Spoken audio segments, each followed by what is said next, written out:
आज की वीडियो में valence shell electron pair repulsion theory के बारे में बात करेंगे और कुछ दो कंपाउंड्स ऐसे लेंगे जिनकी हम शेप डिस्कस करेंगे।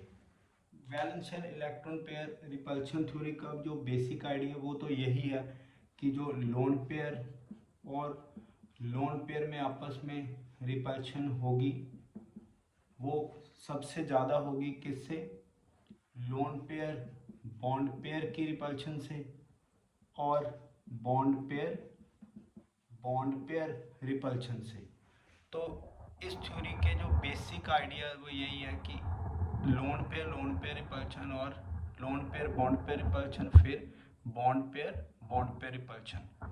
तो इस बेसिक आइडिया को हम देखते हुए आगे कुछ पॉइंट्स डिस्कस करेंगे। देखिए, valence shell electron pair repulsion में सबसे पहला जो पॉइंट है, ये तो एक बेसिक आइडिया हम लेंगे। तो बेसिक आइडिया के बाद जो फर्स्ट पॉइंट आपने याद रखना है वो आपको हाइब्रिडाइजेशन आनी चाहिए। बस हाइब्रिडाइजेशन का एक ट्रिक मैंने अपनी वीडियो में डाला हुआ है, शॉर्ट वीडियो में, तो आप देख सकते हो। और इस वीडियो के एंड में हम एक और ट्रिक सीखेंगे वसेपर थ्योरी का जो डायरेक्ट ही हमें शेप बता देगा। तो आप जरा कंसिस्टेंसी से इस वीडियो को देखिए। देखिए, सबसे पहले हाइब्रिडाइजेशन निकालने का जो बेसिक मैंने आपको ट्रिक बताया वो यही है कि आप पहले वैलेंस इलेक्ट्रॉन मेथड लगाइए, तो उसके बाद हम हाइब्रिडाइजेशन देखेंगे। ठीक है, तो वैलेंस इलेक्ट्रॉन मेथड सपोज करिए हम इधर क्या करेंगे, अमोनिया का मॉलिक्यूल लेंगे। ये अमोनिया की पहले हाइब्रिडाइजेशन देखिए। नाइट्रोजन का जो एटॉमिक नंबर है वो 7 है, तो मैंने आपको सिखाया हुआ है एटॉमिक नंबर 3 से लेके 10 तक 2 माइनस करेंगे तो वैलेंस इलेक्ट्रॉन आएंगे। तो इधर 7 में से 2 माइनस करेंगे तो 5 वैलेंस इलेक्ट्रॉन्स आ गए, प्लस 1 इंटू 3, तो ये आ गया 8। अब ये भी हमें पता है कि अगर सम 8 तक आ जाएगा तो 2 से डिवाइड करेंगे तो ये आ गया 4। तो इस केस में अगर हम देखें अमोनिया के ही केस में, तो जो हाइब्रिडाइजेशन आई है वो आई sp3, हाइब्रिडाइजेशन sp3 है। और इसका जो हमारे पास ज्योमेट्री आएगा वो है क्या? ज्योमेट्री, हाइब्रिडाइजेशन के बाद ज्योमेट्री टेट्राहेड्रल, ये tetrahedral geometry I. But shape किस तरह से देखनी है?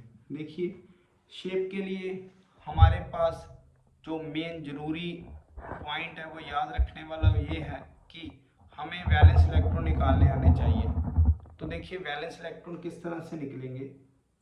वैलेंस इलेक्ट्रॉन के लिए ये ट्रिक मैंने आपको बताया। और उसके बाद आ जाइए लोन पेयर में।